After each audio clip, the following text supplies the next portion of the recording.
বিপদ সকলের জীবনেই আসে, কিন্তু অনেক মানুষ বিপদ এলে ভগবানকে দোষারোপ করেন। বলেন যে আপনি আমাকে রক্ষা কেন করছেন না?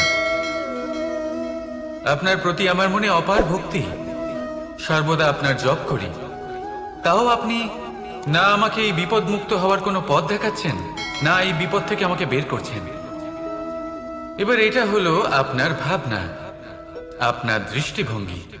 এবার আমি বলি সত্যিটা আসলে কি। সত্যি হলো এটাই যে ঈশ্বর সব সময় আপনার সাথেই আছেন, থাকবেন। দেখুন সেই বীজের দৃষ্টিভঙ্গির দ্বারা যে মাটির নিচে চাপা পড়ে আছে, তাকে পরিণত হতে হবে এক বিশাল সুন্দর বৃক্ষে। তা তখনই হবে যখন তা ভাঙবে, ভাঙবে তখনই যখন সে উত্তাপ পাবে। উত্তাপ কোত্থেকে পাবে?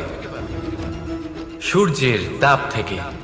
সূর্যের তাপ থেকে ধরিত্রীও বাঁচতে পারে না, তাকে তা সহ্য করতেই হয়। আর যখন এই ধরিত্রী আর এই বীজ এই দুই তপ্ত হয়ে যায়, তখনই এই প্রকৃতি বর্ষা আনে। আর সেই বর্ষার জলেই এই বীজ এক সুন্দর বৃক্ষে পরিণত হয়। আছেন তো ঈশ্বর আমাদের সাথে সব সময়। সেইভাবেই আপনার জীবনে যদি কোনো বিপদ আসে, কোনো সংকট আসে, তার মানে এটা নয় যে আপনারই কোনো পাপের শাস্তি আপনি পাচ্ছেন। হয়তো ভবিষ্যতে আপনাকে একটা সুদৃঢ় কাঠামো হতে হবে, তার প্রয়োজন আছে। তাই এটা হলো তার ভিত। যতটা শিখবেন, যতটা শক্তিশালী হবেন, ততটাই দৃঢ় কাঠামো হবেন। নিশ্চয়ই দেখেছেন, অলংকার বানাবার পূর্বে সোনাকেও অনেক রকম পরীক্ষা দিতে হয়, আগুনে তপ্ত হতে হয়। সেইভাবেই যদি আপনি কখনো শূরবীর হতে চান, তাহলে লাক্ষাগৃহের তাপ সহ্য করতেই হবে। তাহলে আসুন আমার সাথে বলুন, বন্দে ধর্মা, বন্দে কর্মা, রাধা রাধা। অনেক সময় মানুষ অতীতকে দেখেন আর তখন অহংবোধে পরিপূর্ণ হয়ে ওঠেন।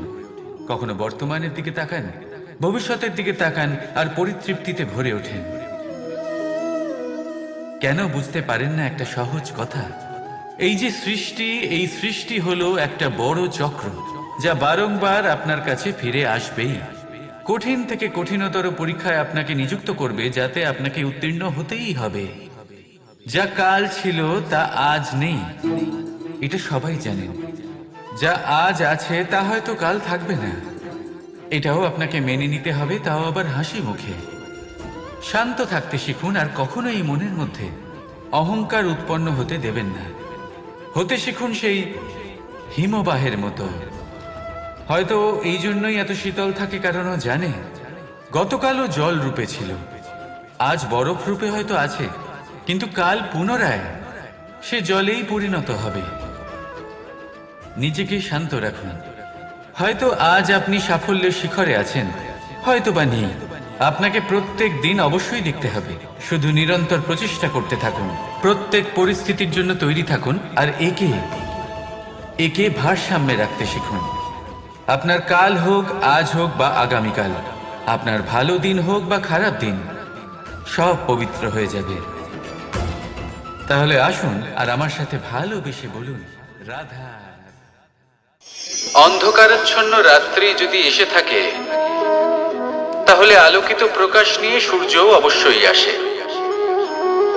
রোগ যদি এসে থাকে, তাহলে তার ওষুধও অবশ্যই আসে। সমস্যা যদি আসে, তাহলে সেই সমস্যার সমাধানও নিজে থেকেই আমাদের কাছে চলেই আসে। এই সংসার, এই জীবনের শুধুমাত্র একটাই নিয়ম আছে, আর তা হলো এটাই: এই সংসার হলো একটা চক্রের মতো। এতে শাশ্বত বলে কিছু নেই, নিত্য বলে কিছু নেই। আর যা কিছুই রয়েছে সব বদলাতে চলেছে। যদি আপনার জীবনে দুঃখ থাকে, সমস্যা থাকে, যদি আপনি বিপদ দ্বারা আচ্ছন্ন, তাহলে মনে রাখবেন সবকিছু বদলে যেতে চলেছে। দুঃখের সময় কাঁদবেন না, মনকে আরো দুঃখী করে তুলবেন না, কারণ এখানে যা কিছুই এসেছে তা যাওয়ার জন্যই এসেছে। তাহলে এত চিন্তা কিসের? আনন্দ সহকারে জীবন যাপন করুন আর আমার সাথে ভালোবেসে বলুন, রাধা রাধা। যদি কোনো সিংহ বানরের মতো গাছে চড়তে চেষ্টা করে তাহলে কি হবে? একটা মাছ যদি মাটিতে হাঁটতে চেষ্টা করে তাহলে কি হবে? তারা বিফলই হবে। কিন্তু এরকম কেন হয়? তার কারণ হলো প্রকৃতির রচনা কিছুটা এরকম। এখানে প্রত্যেকটি ব্যক্তিকে, প্রত্যেকটি প্রাণীকে আলাদা আলাদা গুণের অধিকারী করা হয়েছে এবং সকলকে একটা সীমাও প্রদান করা হয়েছে। এবার এই যে বৃক্ষ, পশু, পাখি, এদের মধ্যে সেই ক্ষমতাই নেই যে এরা নিজেদের যাচাই করতে পারবে, নিজেদের সীমাগুলো বুঝতে পারবে, নিজেদের সদ্গুণগুলো চিনতে পারবে। এরা সেটা করতে পারবে না। কিন্তু মানুষ তো আলাদা। মানুষের কাছে সেই বিশেষ শক্তি আছে যে তারা পূর্ণরূপে নিজেদের যাচাই করতে পারবে, নিজেকে পূর্ণরূপে বুঝতে পারবে, নিজের দোষ, নিজের অপগুণ, নিজের সদ্গুণ, নিজেদের সীমাগুলো তারা বুঝতে পারবে। আর এটা অত্যন্ত গুরুত্বপূর্ণ। কথায় আছে যে যদি সাফল্য লাভ করতে হয় তাহলে নিজেকে যাচাই করে নিতে হবে। তাই নিজেকে যাচাই করুন, নিজের সাথে পরিচিত হয়ে যান এবং জীবনে কর্ম করতে থাকুন। সাফল্যের শিখরে অবশ্যই পৌঁছে যাবেন। আর ওখানে যদি যান তাহলে এই মন প্রসন্ন হয়ে অবশ্যই বলবে, রাধা রাধা। বনের মধ্যে যদি আপনি কোনো বিষাক্ত সাপ দেখেন তাহলে কি করবেন? আপনি তখনই তার থেকে দূরে পালাতে চেষ্টা করবেন। আর এটা কেন করবেন? নিজের রক্ষার্থে। এই কথা আমি নয় মেনে নিলাম, কিন্তু নিজের জীবনে এটা করেন না কেন? আপনি যেখানেই যান, যে স্থানেই যান না কেন, প্রত্যেক সময়, প্রত্যেক মুহূর্তে এমন বিষাক্ত সাপ আপনি অবশ্যই খুঁজে পাবেন। আর সেই সাপ নয় যাদের আপনি বনে খুঁজে পাবেন, এরা হলো সেই সাপ যা আপনাকে পাপ করতে বাধ্য করবে। আপনার অন্তরের বাসনা, ক্রোধ, অহংকার, লোভ, ঈর্ষা, এদের বৃদ্ধি ঘটাবে। দেখুন, বনের এই সাপ আপনাকে একবার ছেড়ে দিতেও পারে, ছোবল নাও মারতে পারে, কিন্তু এই যে পাপরূপী সাপ আছে তা অবশ্যই ছোবল মারবে। কর্ম যদি করেন তাহলে অবশ্যই ফল পাবেন। সেই জন্য যখনই কোথাও যাবেন, যদি এমন কাউকে দেখেন, যদি এমন কিছু দেখেন যে আপনাকে পাপ করতে বাধ্য করছে, তাহলে সেই মুহূর্তে সেখান থেকে পালিয়ে যান। যেমন বনের সাপ দেখে আপনি পালাতে থাকেন। সৎকর্মের রক্ষা অত্যন্ত আবশ্যক। আসুন আর আমার সাথে ভালোবেসে বলুন, রাধা রাধা। মনুষ্য জীবনের সব থেকে বেশি গুরুত্বপূর্ণ বিষয় হলো মনের একাগ্রতা। এই সংসারের যে কটি মহান কার্য সম্পাদন হয়েছে তা হলো মনের এই একাগ্রতার একমাত্র ফল। আপনি অবশ্যই দেখে থাকবেন, অনেক ছোট বড় নদী যা বয়ে চলে তাদের সামনে একটা বাঁধ নির্মাণ করা হয় সেই সব নদীর জল সঞ্চয় করতে। বাঁধ হয়ে গেলে প্রয়োজন মতো বা মনের ইচ্ছে মতো তাকে ব্যবহার করা সম্ভব। এবার এটাই আমাদের মনের সাথেও সম্ভব। আমাদের মনের একাগ্রতা আজকের দিনে দাঁড়িয়ে বিভিন্ন ধরনের বিকার, ক্রীড়া এবং ভোগের মধ্যে ভাগ হয়ে গেছে। একে একত্রিত করতে হবে, একটা বাঁধ নির্মাণ করতে হবে, কর্মের বাঁধ। আপনাকে শুধু এটাই করতে হবে, যেটা উচিত কর্ম সেটাই করুন, যেটা অনুচিত কর্ম সেটা করা থেকে নিজেকে বিরত রাখুন। ব্যাস, এই কাজটাই আপনি করতে থাকুন, করতে থাকুন। মনের মধ্যে একাগ্রতার বাঁধ নির্মাণ করুন। আর একবার যদি তা নির্মাণ হয়ে যায় তাহলে যখন চাইবেন, যেখানে চাইবেন, যতটা চাইবেন একাগ্রতা প্রয়োগ করতে পারবেন। আর একবার যদি আপনি এটা শিখে যান তাহলে এই সংসারকে বদলে ফেলার মতো কাজ আপনি করতে পারবেন, সমাজকে শোধরাবার মতো কাজ করতে পারবেন। তাহলে এই মনকে একাগ্র করুন আর আমার সাথে ভালোবেসে বলুন, রাধা রাধা। আমরা সবাই ফল খাই, কিন্তু আমাদের সেই ফলই প্রিয় হয় যে পরিপক্ক হয়ে ওঠে, যেটা নম্র হয়, আর যে ফল অনেক বেশি মিষ্টি আর সুস্বাদু হয়ে থাকে, যাদের রঙে বাহার দেখা যায়। সেইভাবে জীবনে আমরা নানান মানুষের সাথে পরিচিত হই, কিন্তু সেই মানুষই আমাদের মন ছুঁয়ে যায় যারা বিনম্র স্বভাবের, যাদের বাণী খুব মধুর, যাদের অন্তরে আত্মবিশ্বাসের একটা তেজ, একটা রং দেখা যায়। এবার এমন ব্যক্তি আমরা কি করে হব? ঠিক সেইভাবেই যেমন একটা ফল রোদ, বর্ষা, শীত, বায়ু এই সকল সংকটময় পরিস্থিতির সম্মুখীন হয়ে পরিপক্ক হয়ে ওঠে, সেইভাবেই মানুষ সংকটময় পরিস্থিতির সম্মুখীন হয়ে পরিপক্ক হয়ে ওঠেন। যদি এই সংকটের সম্মুখীন হন তাহলে অভিজ্ঞ হবেন, আর এই অভিজ্ঞতাই শিক্ষা দিয়ে যাবে। এই অভিজ্ঞতা আমাদের শিখিয়ে দেয় যে আমাদের বিনম্র থাকতে হবে। অহংকার করে কোনো লাভ নেই। মধুর বাণীর যে কি মূল্য তা আমরা শিখতে পারি। এই অভিজ্ঞতাই আমাদের বুঝিয়ে দেয় যে উচিত অনুচিত কোনটা আমাদের দৃষ্টিভঙ্গি তৈরি করে, আর এই দৃষ্টিভঙ্গি দ্বারা আত্মবিশ্বাস জাগ্রত হয়। সেই জন্য জীবনে কখনো বিপদ থেকে দূরে পালাবেন না, সেগুলোর সম্মুখীন হন, অভিজ্ঞতা লাভ করুন, তার থেকে শিক্ষা লাভ করুন, এইভাবেই পরিপক্ক হবেন। আসুন আমার সাথে ভালোবেসে বলুন, রাধা রাধা। ধন সঞ্চয় করা সম্ভব, আর সেই জন্য ধন সব থেকে বেশি মূল্যবান সম্পত্তি নয়। এবার আপনি বলবেন, এ আমি কি বলছি? এই ধন খুব মূল্যবান, আমরা সকলে অর্জন করতে ব্যস্ত। সেটা এই কারণে, কারণ আপনারা জানেন না এই সংসারের সব থেকে বেশি মূল্যবান সম্পত্তি কি। এ হলো সেই সম্পত্তি যা কখনো সঞ্চয় করা সম্ভব নয়।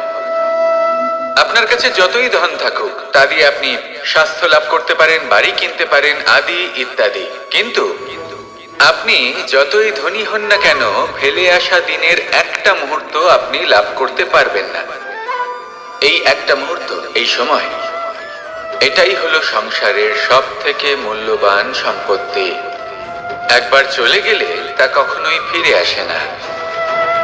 আর এই মুহূর্ত যতই চলে যাক না কেন, আমরা স্মৃতির মাধ্যমে সেগুলি যাপন করতে পারি, তার আনন্দ উপভোগ করতে পারি। আর যার সাথে আমরা সময় অতিবাহিত করেছি তার স্মৃতিতে আমরা চিরকাল জীবিত থাকতে পারি। সেই জন্য সময় সব থেকে মূল্যবান সম্পত্তি, তাকে এইভাবে নষ্ট করবেন না। প্রত্যেকটা মুহূর্ত উপভোগ করুন, আনন্দ করুন, আর ভালোবেসে বলুন, রাধা রাধা। কনক, কি সুন্দর একটা শব্দ। এর অনেকগুলো রূপ রয়েছে, অনেকগুলো অর্থও রয়েছে। প্রথম অর্থ হলো স্বর্ণ, অর্থাৎ সম্পত্তি। দ্বিতীয় অর্থ ধুতুরা, অর্থাৎ গাছের ছোট একটা বীজ, যা কিনা অত্যন্ত শক্তিশালী হয়। যদি বেশি মাত্রায় এর প্রয়োগ করা হয় তাহলে এটা বিষময় হয়ে উঠতে পারে। এই হলো সেই ধুতুরা যার প্রয়োগ মহাদেবের পুজোতে করা হয়। এবার প্রশ্ন হলো এটাই যে এই স্বর্ণ এবং এই ধুতুরার মধ্যে মিল কি রয়েছে। মিল হলো এটাই যে এই দুটোই মানুষকে মত্ত করে তোলে।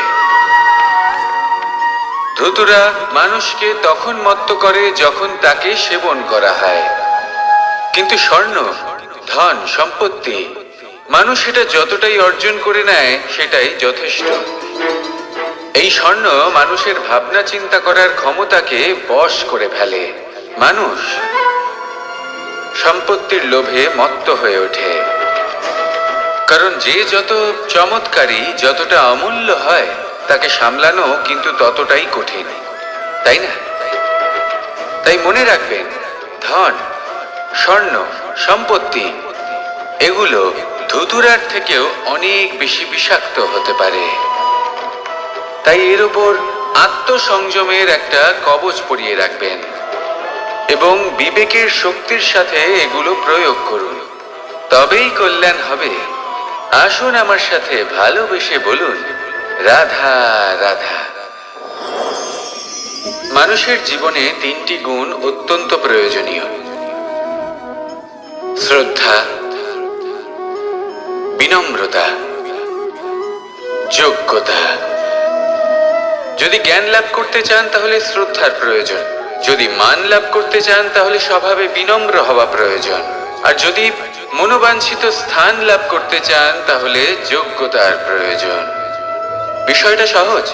শ্রদ্ধা আপনাকে জ্ঞান দেবে, নম্রতা আপনাকে মান, আর যোগ্যতা উচিত স্থান দেবে। কিন্তু যদি আপনি এই তিনটি গুণ সম্মিলিত করেন তাহলে এমন কিছু লাভ করবেন যা এই সব কিছুর থেকে অনেক ঊর্ধ্বে। সম্মান।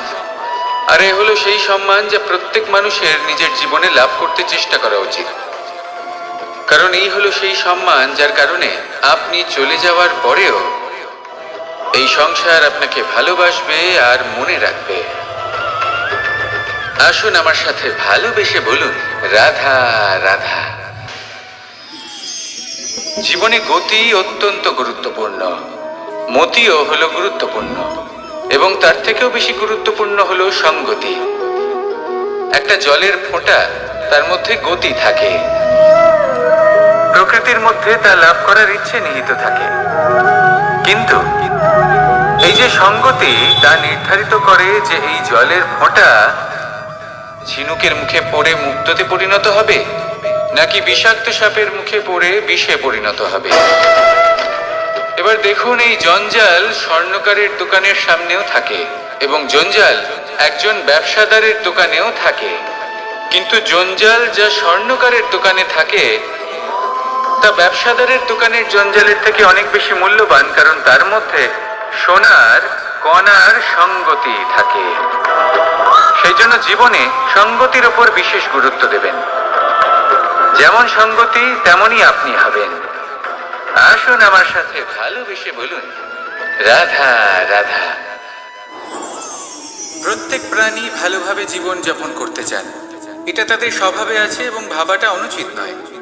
কিন্তু একটা ভালো জীবনের গুরুত্বপূর্ণ অংশ কোনটা? বসবাসের স্থান, সেই স্থান যেখানে আমরা জীবন অতিবাহিত করি। এবার মানুষ ভাবতে পারেন যে একটা ভালো বাসস্থানের অর্থ কি? সেই স্থান যেখানে সহজে জল পাওয়া যায়, যেখানে শুদ্ধ বায়ু পাওয়া যায়, যেখানে আনাজ উৎপন্ন হয়। এটা জীবনযাপনের জন্য পর্যাপ্ত বটে, কিন্তু ভালো জীবন যাপনের জন্য আরো একটা কথা আপনাকে বুঝতে হবে। সাধু, জ্ঞানী, পণ্ডিত ব্যক্তি, এই সকল মহাপুরুষ, এনাদের যে বাসস্থান তা অত্যন্ত বিশেষ হয়। এখানে এক ধরনের বিশেষ ইতিবাচক শক্তি থাকে, এমন একটা স্থান যেখানে দেবতারাও বিচরণ করে। জীবন আমরা সবাই যাপন করি, কিন্তু জীবনের উদ্দেশ্য শুধুমাত্র জীবন যাপন করা নয়। জীবনের উদ্দেশ্য হলো মুক্তি লাভ করা। আর এই সকল সাধু, জ্ঞানী, পণ্ডিত ব্যক্তি, এই সকল মহাপুরুষ আপনাকে মুক্তির পথে নিয়ে যেতে পারেন, কারণ এরা হলেন সেই মহাপুরুষ যারা নিজেদের অন্তরের বিকার, অহংকার, ক্রোধ, বিদ্বেষ, এই সকল দোষগুলিকে ত্যাগ করেছেন, এদের উপর বিজয় লাভ করেছেন। এমনই একজন ব্যক্তি আপনাকে মুক্তির পথে নিয়ে যেতে পারে। প্রয়োজন হলো শুধুই এনাদের চিনতে পারা, এদের কথা বুঝতে পারা এবং এদের দেখানো পথে চলা। যদি আপনি এটা করতে পারেন, তাহলে এই মন প্রফুল্ল হয়ে বলবে, রাধা রাধা। আমি এখানে একা এই বনে বসে আছি, বাঁশি বাজাচ্ছি। কার জন্য? কে আছেন এখানে? কেউ নেই। আমার প্রজা, আমার রাজ্য, আমার পরিবার আমার থেকে অনেক দূরে আছেন। আমি এখানে একা এই বনে বসে এই আকাশের এই রঙের, গাছের এই সব ফলে, মাটির সুবাসের আনন্দ উপভোগ করছি। কেন? আমি হলাম দ্বারকাধীশ। এমন কি রাজকীয় বা ভৌতিক সুখ রয়েছে যে আমি ওখানে পেতে পারি না? সবকিছুই পেতে পারি, তাও এখানে বনে একা বসে আছি। কোন সুখ খুঁজে চলেছি? একা থাকার সুখ। আমরা প্রত্যেকদিন অনেক মানুষের সাথে, চিন্তাধারার সাথে, কর্মের সাথে, পরিস্থিতির সাথে, সুখ দুঃখের দ্বারা বেষ্টিত থাকি। জীবনের এই চক্রে আমরা জড়িয়ে পড়তে থাকি। যতই আমরা এই সমস্যার সমাধান করি, আমরা ততই এতে জড়িয়ে পড়ি। আমরা এতটাই জড়িয়ে পড়ি যে যখন আমরা আয়নায় নিজেদের দেখি, তখন আমরা নিজেদের চিনতেই পারি না। এমন মনে হয় যেন আমরা নিজেদের হারিয়ে ফেলেছি। সেই জন্য প্রত্যেক দিন আপনি কিছু সময় নিজের সাথে কাটান একান্তে। এটা অত্যন্ত আবশ্যক। নিজের অস্তিত্বের গভীরে গিয়ে দেখতে শিখুন, নিজেকে বুঝুন। অদ্ভুত শান্তির অনুভূতি হবে। যেমন এই বায়ু, এই বৃক্ষ, এই পুষ্প, এই নিসর্গ, এদের মতো আপনিও কখনো একলা হতে শিখুন। কখনো নিসর্গের একটা অংশ হয়ে দেখুন। এই মন প্রসন্ন হয়ে বলবে, রাধা রাধা। ওমা, এ কি? আমি কখন থেকে এখানে অপেক্ষা করছি, হাত পেতে দাঁড়িয়ে রয়েছি যাতে একটা ফল আমার হাতে এসে পড়ে এবং সেটা আমি খেতে পারি। কখন থেকে অপেক্ষা করছি, কিন্তু সেটা হচ্ছেই না। এবার আপনি বলবেন যে এসব কি বলছি, এ কি অদ্ভুত কথা বলছি। যদি ফল খেতে হয় তাহলে আমাকে বৃক্ষে চড়তে হবে, ফলের কাছে পৌঁছতে হবে, তবেই তো ফল পাবো। এবারে এটা অত্যন্ত সহজ ব্যাপার, কিন্তু এই বিষয়টা আপনি নিজের জীবনের প্রসঙ্গে ভেবে দেখুন। লক্ষ্য কোথায় আছে আপনি জানেন, সেই লক্ষ্যে পৌঁছানোর পথ কি সেটাও আপনি জানেন, সেই পথে চলার ক্ষমতাও আপনার রয়েছে, কিন্তু তাও আপনি নিজের লক্ষ্য লাভ করতে পারছেন না। কেন? কারণ আপনি অপেক্ষা করছেন যে লক্ষ্য আপনার সামনে চলে আসবে, কিন্তু তা হয় না। লক্ষ্য সে যাই হোক না কেন, ধন হোক, প্রেম হোক, কোনো সম্মান হোক বা মোক্ষ হোক, যদি আপনি তার দিকে অগ্রসর না হন তাহলে ফল প্রাপ্তি অসম্ভব ব্যাপার, তা কোনোদিনই হবে না। সেই জন্য আপনার চোখের সামনে আপনি যদি নিজের লক্ষ্যকে দেখতে পান তাহলে উঠুন এবং সেই দিকে অগ্রসর হতে শুরু করুন।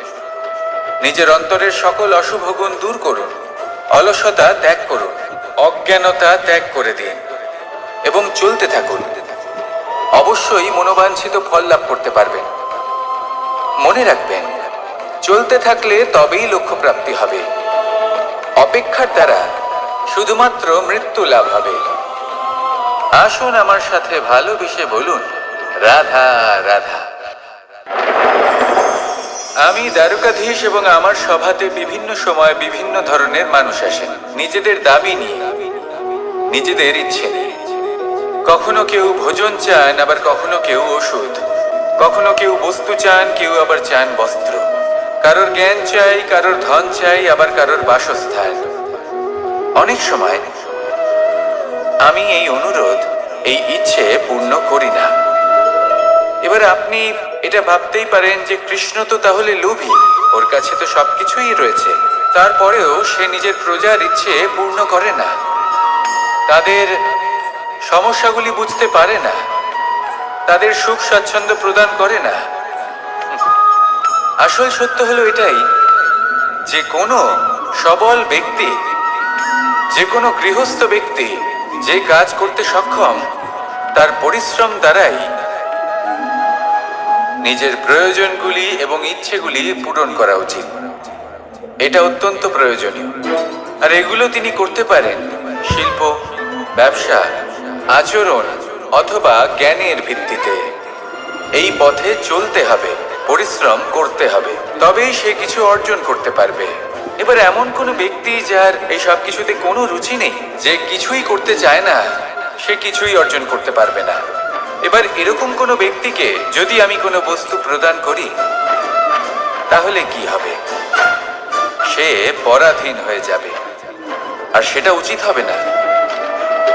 তাহলে কি করা উচিত? তাকে পথ দেখানো, তাকে বোঝাতে হবে যে কোন পথে চলে তুমি নিজের লক্ষ্য প্রাপ্ত করতে পারবে। শিল্প, জ্ঞান, আচরণ এবং ব্যবসা, এই পথে কিভাবে চলে সেটা শেখাতে হবে, আর আমি সেটাই করি। তার ফলে কি হয়? ব্যক্তি স্বাধীন হয়ে যায়। সংসারে সে যা চাইবে তাই প্রাপ্ত করতে পারবে, কখনো কারোর থেকে কিছু চাইবার প্রয়োজন পড়বেই না। এই কথাটা সবসময় মনে রাখবেন। যখনই দান করবেন তা ভাবনা চিন্তা করে এমন ভাবে দান করবেন যাতে সামনের ব্যক্তি স্বাধীন হতে পারে, পরাধীন নয়। আসুন আমার সাথে ভালোবেসে বলুন, রাধা রাধা। করতে শিখুন। পাণ্ডব, পাণ্ডবরা বন থেকে এসেছিলেন। ওনাদের কাছে না কোনো ধন ছিল, না কোনো সম্পদ, না বিদ্যা। নিজের পরিশ্রমের দ্বারা ওনারা বিদ্যা অর্জন করেছিলেন, আর তার দ্বারাই সম্পদ অর্জন করলেন আর ধনও অর্জন করলেন। এই পাণ্ডব ছিলেন অত্যন্ত কুশল এবং শক্তিশালী। যুধিষ্ঠির নিজের পরিশ্রম দ্বারা এমন জ্ঞান অর্জন করেছিলেন যে এই সংসার ওনাকে ধর্মরাজ যুধিষ্ঠির অভিহিত করেছিল। দেখতে গেলে পাণ্ডবদের কাছে সবকিছুই ছিল, কিন্তু যখন বিষয় এলো আরো ধন লাভ করার, তখন যুধিষ্ঠির, যিনি পাণ্ডবদের মধ্যে জ্যেষ্ঠ, তিনি সকল পাণ্ডবদের সাথে দ্যূতক্রীড়ায় অংশগ্রহণ করে ফেললেন এর ফলে না শুধু ধনলক্ষ্মী, ধর্মলক্ষ্মী, বিবেক লক্ষ্মীকেও হারালেন, আর শুধু তাই নয়, নিজের গৃহলক্ষ্মী দ্রৌপদীকেও হারিয়ে ফেললেন। এর কারণ কি? ভুলে গেলেন খুব সহজ একটা কথা, এই সংসারে সম্মান এবং সাফল্য দুটোই পরিশ্রমের দ্বারা লাভ করতে হয়, কিন্তু দ্রুতক্রীড়ার এই খেলা আমাদের ভাগ্যের উপর নির্ভরশীল। এই সংসারে দুটি পথ রয়েছে, একটা পথ যেখানে কর্ম এবং পরিশ্রমের দ্বারা আপনি নিজের পথ নিজেই রচনা করতে পারবেন, আর দ্বিতীয় পথ হলো যেখানে এই ভাগ্য এক মুহূর্তে আপনাকে শিখরেও পৌঁছে দিতে পারে, আবার ধূলিসাৎ করে দিতে পারে। আপনি কোন পথ বাছবেন সেই চয়ন আপনারই। আসুন আর আমার সাথে ভালোবেসে বলুন, রাধা রাধা। কোনো এক সময়ের ঘটনা এটা। মা এবং বাবা হাটে গিয়েছিলেন, তখন আমি আর দাদা গিয়েছিলাম গরু চড়াতে। আমরা বাড়ি ফিরে এলাম, আর মা সেই সময় একটা কাজ করতেন, যখনই হাটে যেতেন দরজা তালা বন্ধ করে যেতেন। উনি খুব ভালো করে জানতেন যে যদি ওনার এই মাখন চোর সঠিক সময়ে পৌঁছে যায় তাহলে এক ফোঁটাও মাখন আর অবশিষ্ট থাকবে না। এবার ঘটনা কিছুটা এরকম হলো যে মা আর বাবা মাঝে মাঝে হাটে যেতেন, তাই মাঝে মাঝেই দরজা তালা বন্ধ করতে হতো। যখন মা আর বাবা ফিরে এলেন তখন বাবা ভুলে গিয়েছিলেন যে এই চাবির গোছা থেকে ঠিক কোন চাবিটা দরজার তালা খোলার জন্য উপযোগী। উনি চেষ্টা করতে শুরু করে দিলেন, একটার পর একটা চাবি দিয়ে উনি চেষ্টা করতে থাকলেন, কিন্তু সেই দরজার তালা তো খুলতেই চাইছিল না। ওনার মাথা থেকে ঘাম পড়তে শুরু করলো। তখন মা বললেন যে তালা ভেঙে দেওয়া যাক। মা চলে গেলেন, আর বাবা বললেন না না দাঁড়াও, আর কিছু চাবি বাকি আছে, এটা হয়তো খুলতে পারবো। মা হাতুড়ি নিয়ে চলে এলেন সেই তালা ভাঙার জন্য, আর তখনই বাবা শেষ চাবিটা প্রয়োগ করলেন আর দরজার তালা খুলে গেল। যদি উনি চেষ্টা না করতেন তাহলে এই তালাটাও ভেঙে যেত আর চাবিটাও নষ্ট হয়ে যেত, ঠিক কিনা? এবার এই ঘটনাটা আমি দেখেছিলাম, আর আমার মনে হলো যে কখনো কখনো এই চাবির গোছার মধ্যে থেকে শেষ চাবিটাও কিন্তু জীবনের দরজা খুলে দিতে পারে। সেজন্য আপনি যদি জীবনে সাফল্য লাভ করতে চেষ্টা করেন, নিজের লক্ষ্যে পৌঁছতে চান, তাহলে হার মানবেন না। হয়তো দেখবেন আপনার পরবর্তী প্রচেষ্টা বা এই অন্তিম প্রচেষ্টা আপনাকে সাফল্যের পথে নিয়ে গেল। তাই নিরন্তর প্রচেষ্টা করতে থাকুন, জীবনে সাফল্য লাভ করুন। যজ্ঞের আগুনকে শুভ বলে মনে করা হয়, আর সেখানেই চিতার আগুনকে অশুভ মনে করা হয়। এমনটা কেন হয়? এখানে বিষয়টা হলো লক্ষ্য, বিচার এবং সঙ্গের। যখন আমরা যজ্ঞ করি তখন আমাদের লক্ষ্য কি হয়? পরিবেশকে আরো পবিত্র করে তোলা, ইতিবাচক করে তোলা। আমাদের লক্ষ্য শুভ হয়। তারপরে আসে বিচার। এই পরিস্থিতিতে সেই বিচার হলো অগ্নি। স্ফুলিঙ্গ থেকে তীব্র আকার ধারণ করে সমস্ত কাঠকে পুড়িয়ে দেয় এবং সুগন্ধ ছড়িয়ে দেয়। অর্থাৎ যদি আপনার লক্ষ্য শুভ হয় তাহলে তার নিজেই শুভ বিচারধারাকে আমন্ত্রণ জানায়। এই শুভ বিচার তখনই আসবে যখন আপনার সংকল্প শুভ হবে। অন্যদিকে হলো চিতার আগুন। এর লক্ষ্য কি? একটা দেহকে পরধামে পৌঁছে দেওয়া। সবার শেষে সবকিছু আপনার উপরে নির্ভরশীল যে আপনি কোনটা চয়ন করতে চান। আপনার লক্ষ্য যদি শুভ হয় তাহলে আপনার বিচার এবং সঙ্গতি আর তার পরিণাম সবই শুভ হবে। আসুন আর আমার সাথে ভালোবেসে বলুন, রাধা রাধা। এই সংসারের প্রত্যেক বস্তুর, প্রত্যেক পরিস্থিতির, প্রত্যেক আবেগের দুটি দিক আছে। এর মধ্যে পার্থক্য করা সম্ভব শুধুমাত্র দৃষ্টিভঙ্গির দ্বারা। যদি কোনো ব্যক্তি পর্বত শিখরে দাঁড়িয়ে থাকেন তাহলে উনি এটাই দেখতে পাবেন যে এই জলের ধারা সমুদ্রের দিকে বয়ে চলেছে। আরেক ব্যক্তি যিনি সমুদ্রের কাছে দাঁড়িয়ে আছেন তার এটাই মনে হবে যে এই জলের ধারা সমুদ্রের দিকে আসছে। এখানে বিষয়টা হলো দৃষ্টিভঙ্গির, আর এটাই সময়ের সাথেও হয়ে থাকে। অনেক সময় মানুষ চিন্তিত হয়ে পড়েন, ত্রস্ত হয়ে পড়েন যে তার কাছে হয়তো খুব কম সময় আছে, তাতে তিনি অনেক কিছুই করতে পারবেন না, আর একটু সময় থাকলে খুব ভালো হতো। তিনি এইভাবেও ভাবতে পারেন যে অল্প হলেও সময় বাকি তো রয়েছে, অর্থাৎ যা অবশিষ্ট আছে তাকে সংরক্ষণও করা সম্ভব, তাতে জীবন যাপনও করা সম্ভব। আর এটা নির্ভর করছে আপনার উপর। তাই দৃষ্টিভঙ্গি ইতিবাচক রাখুন। জীবনে দুই ধরনের আবেগ রয়েছে যার কোনো মূল্য নেই। আমার কথার অর্থ এটা নয় যে এদের কোনো গুরুত্ব নেই, গুরুত্ব যথেষ্টই রয়েছে, শুধু এদের জন্য আপনাকে কোনো মূল্য দিতে হয় না। প্রথম আবেগ হলো আনন্দ, প্রসন্নতা। এটা আপনি যে কোনো জায়গায় খুঁজে পেতে পারেন যদি আপনি খুঁজে পেতে চান। আপনি কোনো পুষ্পের সৌন্দর্য দেখে প্রসন্ন হতে পারেন। বায়ুর কারণে যখন একটি বৃক্ষ শিহরিত হয় সেটা দেখে আপনি প্রসন্ন হতে পারেন। একটা ছোট্ট শিশুর কলরব শুনেও আপনি প্রসন্ন হতে পারেন। একটা ক্রন্দনরত বালককে হাসিয়ে আপনি প্রসন্ন হতে পারেন। সবকিছু আপনার উপর নির্ভরশীল। সেখানে আরেকটি আবেগ হলো দুশ্চিন্তা। মানুষ বড়ই দুশ্চিন্তা করতে থাকে। আজ আমি এই কাজ করেছি, সেই বিষয়ে চিন্তা। আজ আমি এই কাজ করতে পারিনি, সেই বিষয়ে চিন্তা। কাল আমাকে এই কাজ করতে হবে, সেই নিয়ে চিন্তা। আমি কি সেই কাজটা করতে পারবো, সেই বিষয়েও দুশ্চিন্তা। চিন্তা সর্বত্র রয়েছে, যার জন্য মূল্য দিতে হয় না। যত চান আপনি একত্রিত করতে পারেন। একটা গুরুত্বপূর্ণ কথা মনে রাখবেন, প্রসন্নতা জীবনের একটা নতুন সূত্রপাত। সেখানে দুশ্চিন্তা হলো জীবনের চিতার সমান। এবার এই দুটি আবেগ হলো মূল্যহীন, দুটোই আপনার সামনে আছে। কোনটা চয়ন করবেন আপনি, দুশ্চিন্তা নাকি প্রসন্নতা? সিদ্ধান্ত আপনারই। আসুন আর আমার সাথে ভালোবেসে বলুন, রাধা রাধা। ধন, সম্পত্তি, এগুলো আসলে কি? এগুলো শুধু সেই মূল্য যার দ্বারা আমরা কোনো কিছু অর্জন করতে পারি। এবার এই ধনের দ্বারা এই সংসারে অনেক কিছু লাভ করা সম্ভব, কিন্তু সেই সব কিছুই শুধুমাত্র ভৌতিক বস্তুই হবে, ভৌতিক সামগ্রী, ভৌতিক সুবিধা।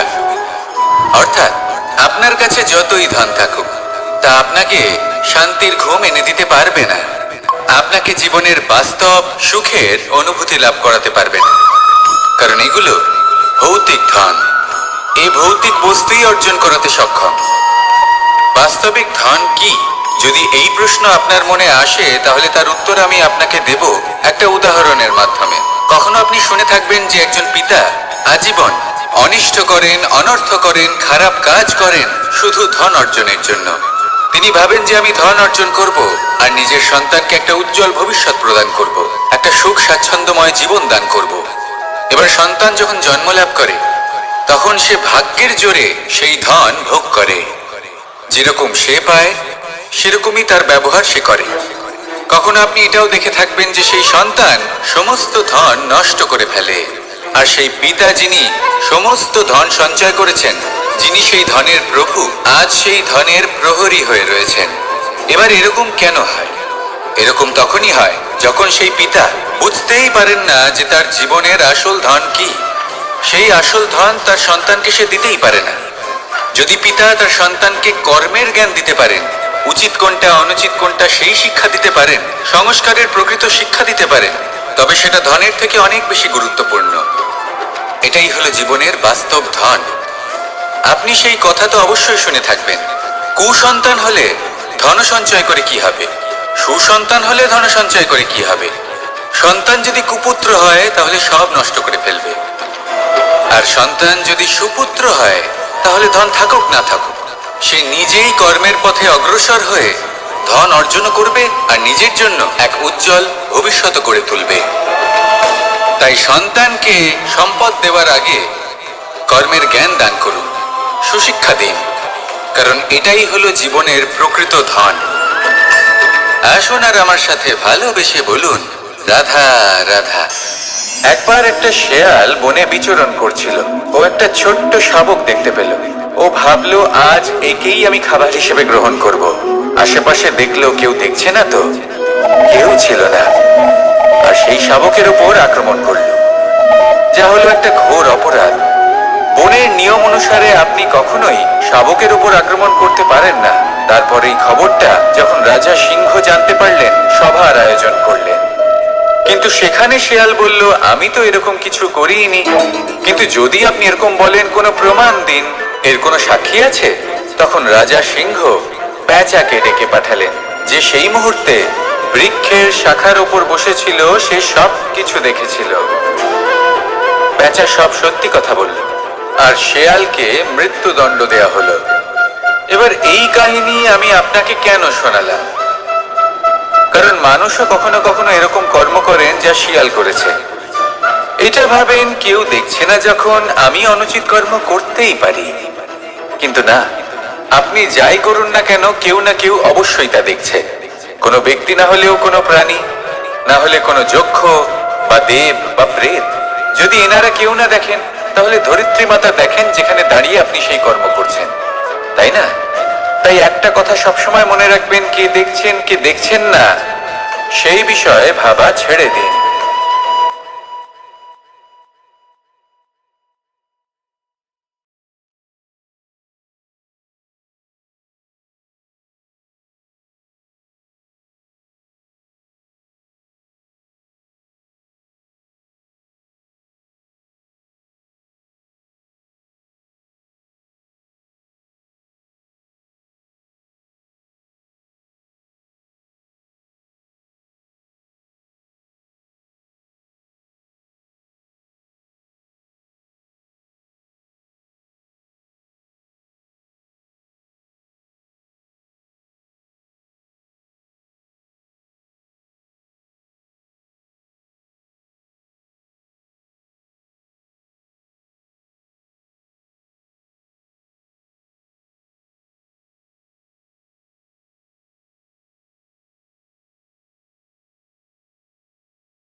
শব্দই হলো শূন্য, শব্দই হলো আরম্ভ, শব্দই হলো অন্ত, শব্দই হলো অমর, শব্দই হলো ব্রহ্ম।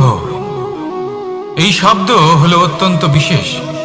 কেউ কাঁদলে তাকে হাসিয়ে তোলে, কেউ হাসলে তাকে কাঁদিয়ে দেয়। কারোর মনে উদ্দীপনা জাগিয়ে তুলতে পারে, আবার কারোর মনে কাঁটা হয়ে বিঁধে থাকতে পারে। একটা অত্যন্ত গুরুত্বপূর্ণ কথা, যা বোঝা অত্যন্ত আবশ্যক। আপনার মন, আপনার হৃদয় যতই শুদ্ধ হোক না কেন, যতই পবিত্র হোক না কেন, আপনার দৃষ্টিভঙ্গি যতই স্পষ্ট হোক না কেন, যদি আপনার কথা পবিত্র না হয়, যদি আপনার শব্দ শুদ্ধ না হয়, তাহলে তা আপনাকে আপনার কর্মফল ভোগ করতে বাধ্য করবেই।